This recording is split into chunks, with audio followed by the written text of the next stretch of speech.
Europe 1, 16h, 18h. On marche sur la tête. Cyril Hanouna. Laure Lavalette est avec nous, c'est notre invitée. Merci d'être avec nous, Laure Lavalette. Bonsoir. Vous êtes députée sortante de la 2e circonscription du Var, sortante et peut-être re-rentrante. C'est ça. Oui. Vite. En tout cas, on voit que vous êtes bronzé. On voit que, voilà. Je fais campagne, je suis sur le terrain. Vous avez bien raison. Merci d'être avec nous. Vous êtes également porte-parole du Rassemblement National. Vous pouvez poser toutes vos questions à Laure Lavalette, 01 80 20 39 21.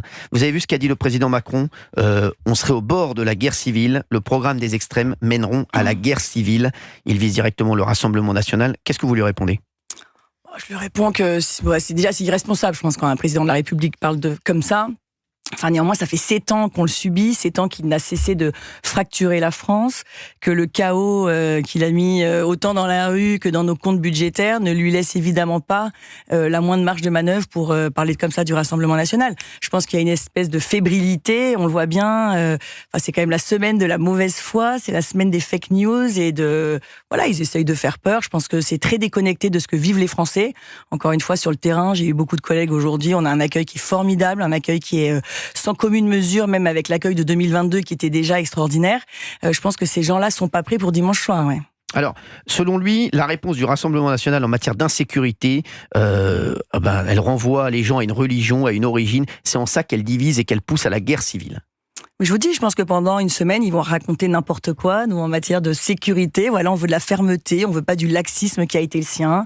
Je pense que Jordan Bardella, je suis certaine que ma famille politique aura la volonté politique, d'avoir une politique ferme, d'exécuter les obligations de quitter le territoire français. Par exemple, vous voyez, on a le taux le plus bas depuis des décennies et ces gens-là n'ont aucune leçon de morale à nous donner, mais en matière budgétaire non plus. En 7 ans, ils ont fait autant de dettes qu'entre la fin de la Seconde Guerre mondiale et les années 2000, moyennant quoi ils ont tout foiré, ils ont tout planté. Je pense qu'il ferait mieux d'avoir un peu d'humilité. Laure Lavalette est notre invitée, porte-parole du Rassemblement National, députée sortante du Var. Question de Gauthier Lebray sur Vous Europe 1. parlez à l'instant des OQTF. Comment vous allez faire avec les pays d'origine qui refusent de délivrer des laissez-passer consulaires ? Est-ce qu'il y aura des mesures de rétorsion envers ces pays ? Mais on l'a toujours dit, il y a évidemment des leviers. Déjà, l'aide au développement. On va peut-être arrêter d'aller déverser des millions dans l'aide au développement. On peut faire évidemment pression sur les visas. On sait bien si ces laissés consulaires ne sont jamais donnés. Ça a été fait par Emmanuel Macron, ça n'a pas fonctionné. Je pense qu'il n'y avait pas la volonté politique. Je pense qu'on a moyen aussi de tordre le bras. Il y a eu une grave crise avec l'Algérie notamment.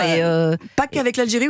Entre nous, je vous rappelle qu'Emmanuel Macron nous a aussi fâchés avec la moitié de l'Afrique avec un ton très condescendant. Donc il a tenté, donc il l'a fait. Non, je pense pas qu'il ait tenté. Je pense que ça n'était pas sa volonté de faire. On peut aussi geler, par exemple, les transferts d'argent. La Western Union, ça représente une part pas négligeable du PIB. Je pense qu'ils n'avaient pas la volonté de le faire. Je vais vous dire pourquoi. On l'a bien vu.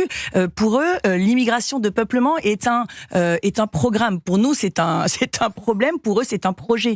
Donc déjà, on a deux visions de l'Europe, de la France, qui sont très différentes. Alors, on peut ne pas être d'accord. Il n'empêche que ce sont ces deux projets-là qui se sont affrontés aux européennes. On a bien vu que les Français ont plébiscité le programme qui était porté par Bardella, puisqu'il sort de là avec 32% à peu près au soir des élections européennes. Manon Aubry de la France Insoumise dit que Jordan Bardella, c'est Emmanuel Macron en plus raciste et xénophobe. Qu'est-ce que vous lui répondez à Manon Aubry ? C'est honteux. Déjà, faut arrêter ces invectives. Je veux dire, ça n'élève pas le débat politique. On a avec Manon Aubry deux visions très différentes de la France. Eux, ils veulent régulariser tous les sans-papiers. Eux, ils pensent que la police tue, que la police assassine. Et nous, c'est exactement l'inverse. On pense que la police est là pour faire régner l'ordre et on pense qu'il ne faut pas régulariser tous les sans-papiers. C'est déjà une mesure que prendra Jordan Bardella si le 15 juillet il est Premier ministre. Il demandera au préfet d'arrêter toutes les régularisations qui sont en cours. Mais Gilles Verdez. Parfois avec vous, madame, dans votre programme, on a l'impression, mais peut-être ai-je tort, qu'islam rime avec islamisme. Est-ce que les musulmans de France ont raison d'avoir peur de vous ? Mais je vais vous dire, les musulmans de France, ils votent pour nous, monsieur Verdez, maintenant. Les musulmans de France, ils ont bien compris que ceux qui étaient un rempart à l'islamisme et à l'islam politique, c'était le Rassemblement National. C'est nous, parce que figurez-vous que nous avons sûrement eu le courage de nommer les choses il y a déjà bien longtemps, quand toute la gauche et la bien-pensance, même de droite, avait creusé un trou, avait mis la tête dedans. Marine Le Pen, il y a déjà 5 ans, a fait une grande grande loi qui est prête, d'ailleurs, qu'on pourra faire voter rapidement pour lutter contre toutes les idéologies islamistes. Ça va passer par fermer les mosquées salafistes que l'on connaît, expulser les imams étrangers. On a encore une fois cette volonté politique et je vous assure que nos compatriotes musulmans ont bien compris, exactement comme nos compatriotes de confession juive, ont très bien compris que le rempart contre cet islam politique, c'était le Rassemblement national. D'ailleurs, demain, nous aurons Rachida Dati à 16h et Jordan Bardella à 17h sur Europe 1 dans Marche sur la tête. Gros programme. Oui, gros programme. Géraldine Maillet, vous vouliez poser une question à Laure Lavalette qui est avec nous, qui est avec nous. Elle est dans le Var. Laure Lavalette, d'ailleurs, ça se voit à son teint.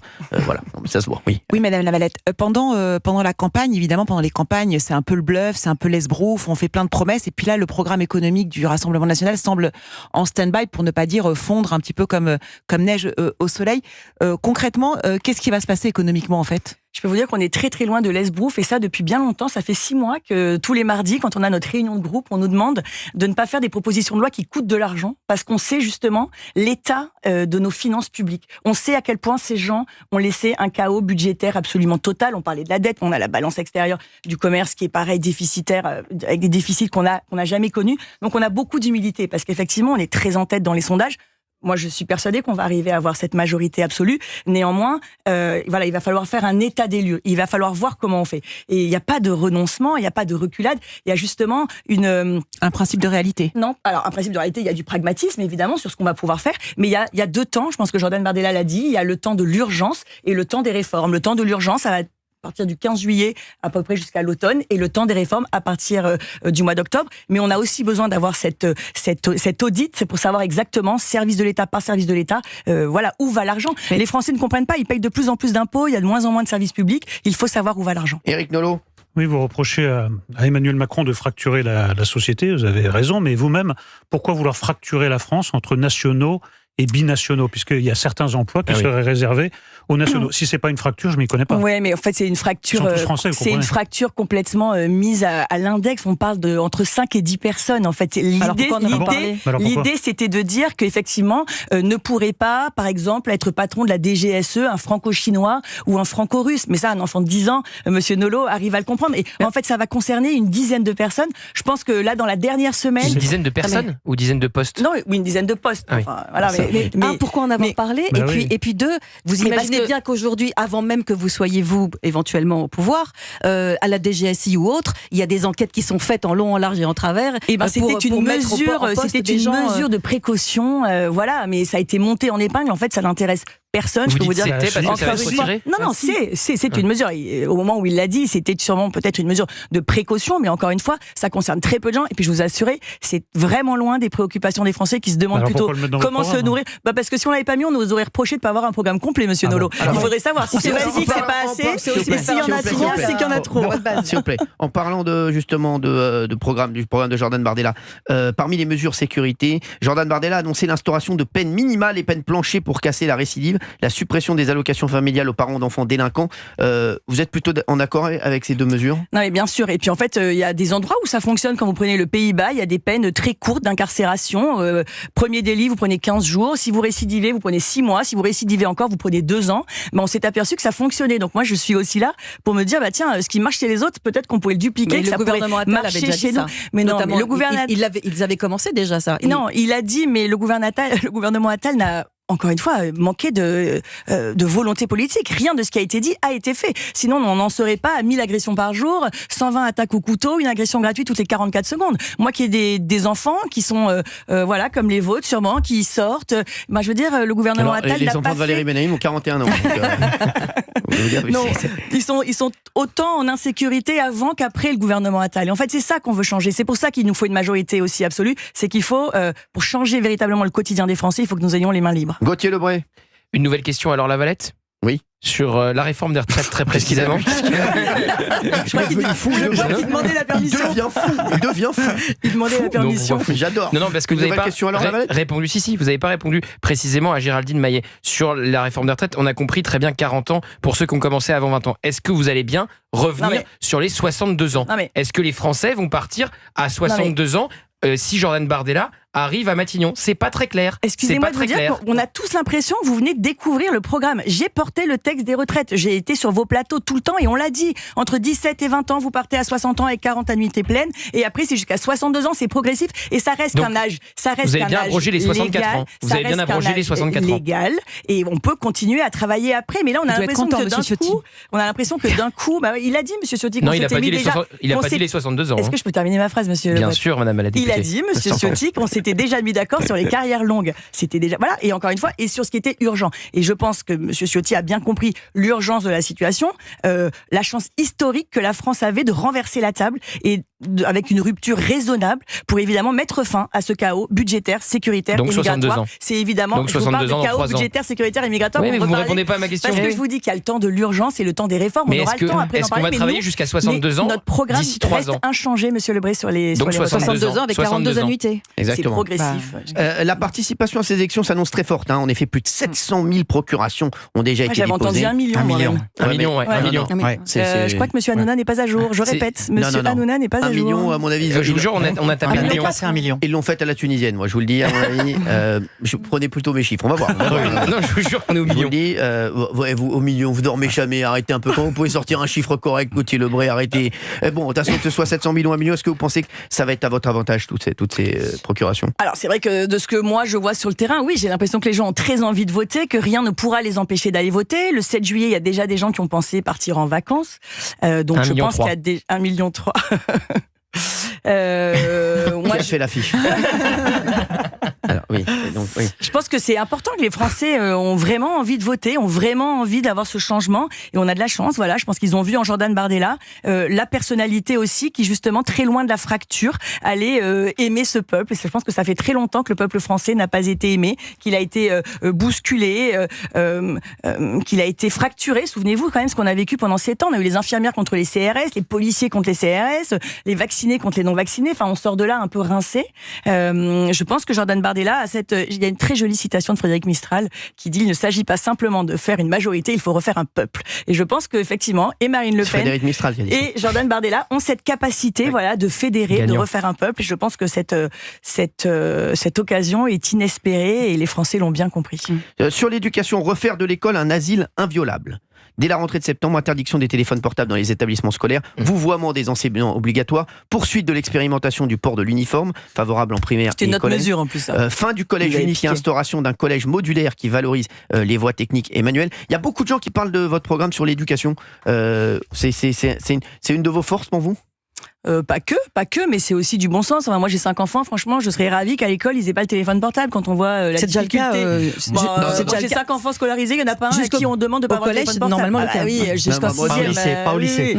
Et au collège, pareil. Pas au lycée. Donc moi, je pense que ce serait évidemment une très bonne chose. L'uniforme à l'école, souvenez-vous, c'était une de nos. On avait même fait dans la niche, on avait fait une proposition de loi. Tout ce qui est savoirs fondamentaux, bien sûr. Non, c'est entre autres une de nos forces. Mais là aussi, quand on voit comment on a dégringolé dans les classements PISA, il est temps effectivement de oui, mais le nerf de la guerre, c'est pas de recruter des enseignants avant tout, avant de parler des téléphones, avant de parler de tout ça. Moi, c'est des mesures simples, le téléphone qui, pour le coup, Valérie Benaïm, ne coûte pas d'argent, et ça, on peut le mettre en place tout de suite. Et je vais vous dire, le collège unique, c'est une hérésie.